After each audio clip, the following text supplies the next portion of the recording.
Internet, hello you lovelies, and welcome to the first of this kind of video. I want to know if you guys like it, if you want more of this.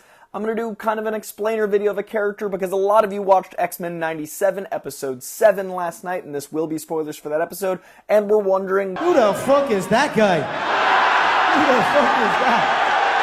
And that's fair. This is a very dense and very weird and complicated character. Also, if you like this video, please hit that like so I know you liked it, and share this with other folks that are loving and watching X-Men 97 so I can get more people to discover the comic books themselves. Please, please, please, I'm trying to grow this page to 25K sometime in May, and you guys are helping immensely. We just passed 23K last week, so thank you. Without further ado, let's talk about Bastion. Villains of old have been failing since '92 to squash these pests. Bastion appeared last night. He was voiced by Theo James. Incredible performance, by the way. Really impressed. There was so much energy and malice, but playfulness and fun. And obviously, he's a character from the comics. I never really had an idea of what he'd sound like, but now that I've heard his take, that's exactly what he'd sound like, and I love that when a character can kind of change for you within a medium. Because basically Bastion is an odd hodgepodge of characters we have met before, and he's in fact teased throughout the season in the background, but he's also teased in the opening credits. Bastion is a mix of Nimrod and the Master Mold. Now, the Master Mold we've already met. Master Mold is the big Sentinel creating device that they've been fighting in this season that we just had the giant explosion of Genosha involving. And in the opening credits, Nimrod, who is a timeline alternate, very advanced Sentinel, like he's an advanced Sentinel already in another advanced timeline. So it's not quite multiversal, but from another timeline, he's an advanced Sentinel where Sentinels have gotten insanely powerful and effectively almost eliminate mutants. So a Master Advanced Sentinel mixed with the Master Mold, and that image is actually in the opening credits. I've been teasing him from the very beginning. Bastion is the combination of those two things, and in the opening credits, they've got Nimrod standing in the Master Mold, which is absolutely genius. Now, in the comic books, Bastion was introduced way back in, I think, like 92. And his first appearance is just as like a shadowy figure in this issue, but where he really comes to play is in Operation Zero Tolerance. Now, Operation Zero Tolerance was also teased last night as OZT. This is a very aggressive arc in the comic books. I highly recommend you check this out. And it's basically the idea that through Bastion, there is a zero tolerance policy for mutants existing in America. This guy is able to manipulate governments. He's able to get government oversight and laws passed. He's able to team up with a lot of really powerful groups like the Friends of Humanity, with Graydon Creed, who's a big presidential nominee. This ties in a lot of different X-Men lore, but the base of all of this is the idea that this meshing of two Sentinels, which I'm going to talk about in a second, and government fear causes the X-Men and mutants in general to be the most persecuted and the most hunted they'd been to that point, especially in the Operation Zero Tolerance storyline. Now, the importance of this Sentinel molding is, in the comic books, it's Nimrod and the Master Mold meshed together through this thing called the Siege Perilous, I imagine that's how it's pronounced. Now, the Siege Perilous in the comic books is kind of just this Deus Ex Machina that allows them to make up stuff as they go and make it work, but in the comics, they use it as an amulet, this emerald that they can, like I said, manipulate story through. In our world, it's actually also a King Arthur element. There's an Arthurian myth of Siege Perilous, so it's kind of cool they took an Arthurian myth and turned it into a comic book device. But I don't think they're going to use the Siege Perilous in the show, because they effectively said Sinister helped this version of Bastion make his body. Last night they had Sinister talking about how he doesn't quite trust what Bastion's doing, but he got him there. So I think they're going to eliminate the whole Siege Perilous thing altogether, and it's going to be more Sinister. And I'm also wondering if the Executioner has anything to do with this body. Maybe they mix another element in there, because it did seem like they had a history, and I'm wondering if the Executioner's history with the X-Men leads to Bastion in some way. That's just a tinfoil hat theory. But that does look like we're having a new kind of origin based off the origin of the comic books of Bastion. Now, in addition to the Operation Zero Tolerance storyline, which, by the way, gets insanely big, it goes into the Xavier mansion being infiltrated and Bastion taking over Xavier's mansion, getting a lot of his data. Eventually that data gets destroyed, so he doesn't get all of it. But knowing the weaknesses of all the X-Men, because he has all that data, he kidnaps Jubilee in much the same way he's kidnapped Magneto in the show. So there's a really fun parallel there, but our eye line in that comic series was Jubilee being tortured. I do like the switch to Magneto, because we've had this great storyline with Jubilee and Sunspot as kind of like her being a mentor to the new eyeline, and now Magneto's become so beloved because they're writing him so well that he's kind of the vengeful version of how we would feel if we were persecuted. And I like the idea of Bastion and Magneto having some of those conversations about how they both think they're right, and they're both in many ways villains, but at this point Magneto's one of us. He's an X-Man. He's going through these things. So I really do think that change really works for the story. But also in Operation Zero Tolerance, we get a lot of big moments that slowly lead up to Messiah Complex. Now, also in Operation Zero Tolerance, we plant some seeds and actually have some of him using Xavier's technology and knowledge, plus his own technology and knowledge, to turn human beings themselves into Prime Sentinels. So he's basically the biggest evolution we've seen of Sentinels to date. He's basically this, and then it gets to the point where human beings become Prime Sentinels. So this is a really important Sentinel-based storyline, but it's all about the ways human beings find ways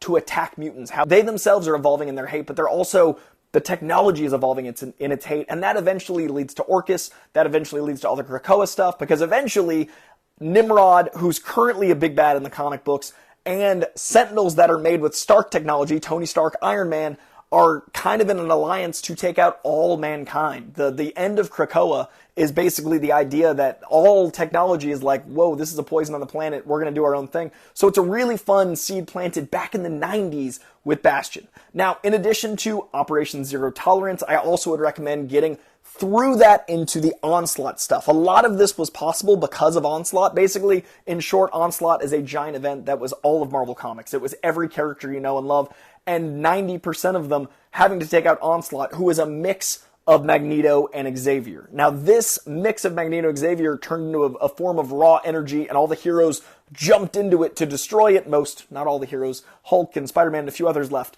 but almost all the heroes got into this, and it eliminated heroes in the Marvel Universe, almost.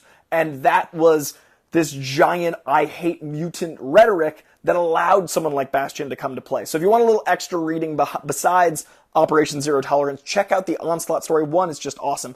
But that is what allowed Bastion to get Xavier. He gave himself up because he was, basically an enemy of the state. It's allowed the anti-mutant rhetoric to get to that point. Now, I think they're going to use Genosha and the storyline in the show and all of this trauma and intensity to not need to go into Onslaught. I think this is effectively that story, but it's a really good comic series that sets up Operation Zero Tolerance. If you want additional reading besides Onslaught and Operation Zero Tolerance, the next thing I'd recommend is Messiah Complex. Now, Messiah Complex doesn't directly have Bastion in it, but it is a very important setup for the next thing I'm going to recommend, and Messiah Complex is one of my favorite all-time X-Men runs. It is so good. The art by Mark Silvestri is genius. It's an incredible run that really sets up the Cyclops was right concept. The radicalized Cyclops is not introduced here, but it's really strongly pushed forward here. Messiah Complex is the idea that after House of M, you might have heard of House of M. House of M is the storyline where Scarlet Witch famously says no more mutants, and all mutants are eradicated. Like, no new mutants are born, and a lot of mutants, I think it's down to like 156 left, are gone. So there's like no mutants on the planet because of House of M and the no more mutants moment.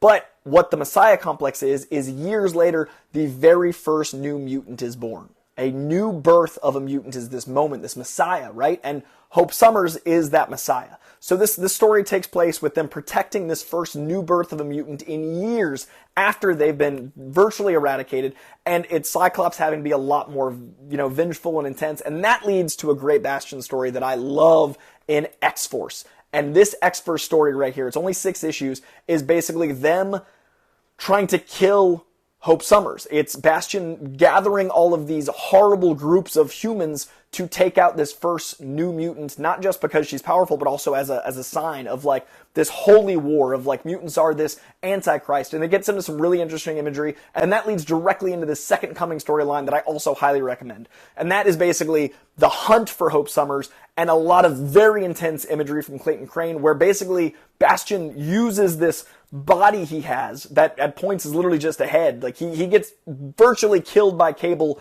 in the Operation Zero Tolerance, and a lot of the time he's a head, and that's somehow more horrifying. He's always plugged into stuff. But by the time we get to Second Coming, he's taking on like Dark Angel imagery. Not our Archangel, but that is a part of it. But this really aggressive, angry deity of religion. And I don't want to talk too much about religion on my page, but I think it's a really interesting commentary with X-Men being such a important story of persecution, of people judging, of bigotry, of hate against things you don't understand, of people trying to be themselves and being hated for it. And I do think there's a lot of really interesting imagery in how people interpret religious allegory, how people read their Bible or read their Torah, or read whatever their book is. Like whatever their religious book is, the interpretation of that turning to hate scares me more than anything. And I think it's really interesting when these books, a lot of times preach love and people turn that. And when they do say, don't do this, and they run with it. And I think the X-Men is a really important story about not hating your neighbor, not hating your fellow man. So I love that Bastion becomes this literal evil angel, because a lot of people would see him as this angel of like keeping things pure. The purifiers are a huge element in this, and keeping humanity clean, and all this gross rhetoric that does tie into a lot of perceptions of religion and a lot of ways people interpret religion. So I really love Second Coming for hitting the nail right in the head and just making this allegory very visual and commanding, because, I mean, it's not that far a leap between how people that were homosexual were treated not that long ago were still today in parts of the world. And I think it's really beautiful to address it in something like a comic book, which I've always loved as the Trojan horse of morality, because it doesn't have to be religion. Like, comics are the morals and ethics of these books in a different kind of book. And I think that's so important. So check out, I would recommend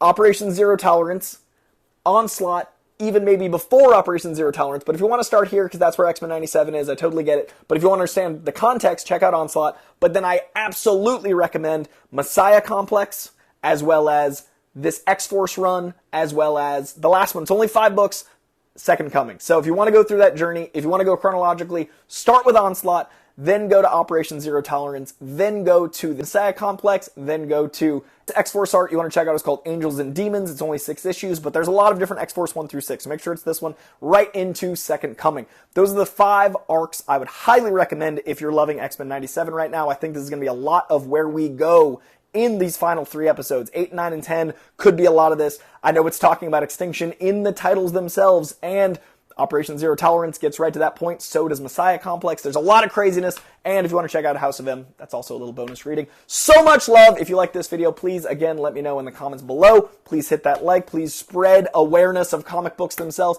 especially if you're like an X-Men 97. It has been so comic heavy. Also want to give some love to that episode, bringing in Captain America as the nation's top cop and being the guy that basically in one line of dialogue solves a lot of comic continuity. Like, why aren't the Avengers ever helping? And it's like, well, it's not the thing the government would want us to do, or it's not what the people would want. It's all optics. And I love that in one line, it's like the optics on the Avengers would be poor if we helped these mutants, even though we know you're right. And I think that's also a very different commentary, and that's its whole video itself. That could be a video, just that one line from Cap. And I love the Capcom fighting style of Rogue in this episode. I just want to give that some love as well. The Capcom versus Marvel game from 92 is how these characters fight. They did it with Cyclops in the first couple episodes. This one, they had Jean and Rogue fighting in their fighting styles, down to the kicks, down to the ball roll, everything. I love the Capcom fighting style. Getting to see that in animation. The show is just a love letter to so many things I love. So much love to the creators and people that made this show. Really appreciate you caring about my X-Men so much. That is going to do it. Like I said, comment, like, subscribe. Let's get to 25K by May. And if you want more videos like this, let me know below. Share this video, get it out there, and go read some of these comics. Go read any comics. Have a great day.